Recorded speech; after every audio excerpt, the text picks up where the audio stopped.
Més de 15.000 llocs de treball ha perdut el sector tèxtil en els últims 3 anys. Si en el passat es tractava d'un dels grans motors de l'economia catalana, està vivint un dels moments més difícils, causat sobretot per la competència en països on la mà d'obra és més barata. El Museu Marítim de Barcelona acull fins al 2 d'abril una exposició que precisament vol donar a conèixer quin és el futur del tèxtil català, en una mostra que combina el disseny i la ciència.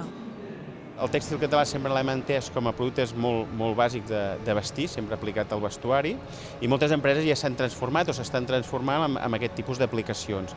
El futur de la indústria tèxtil passa per deixar enrere el cotó i innovar amb teixits lluminosos que resguardin de temperatures extremes o fins i tot que tinguin propietats afrodisíaques, que es poden utilitzar, per exemple, en uns llençols. Si s'acosten fins al Museu Marítim podran observar, entre moltes altres coses, el vestit que tinc al meu darrere, que en contacte amb un aparell de música reprodueix el mateix so. En fi, un símptoma que la indústria tèxtil està en continu moviment. I no deixem la música perquè també podem trobar jerseis que contenen l'escala musical, fins a peces que no són el que semblen, o d'altres que tenen una aparença però en contacte amb l'aigua canvien. Marc Guim, coordinador de sala, ens parla d'un dels projectes catalans més espectaculars. Aquest vestit va ser dissenyat i realitzat a Terrassa, a un laboratori d'electrònica,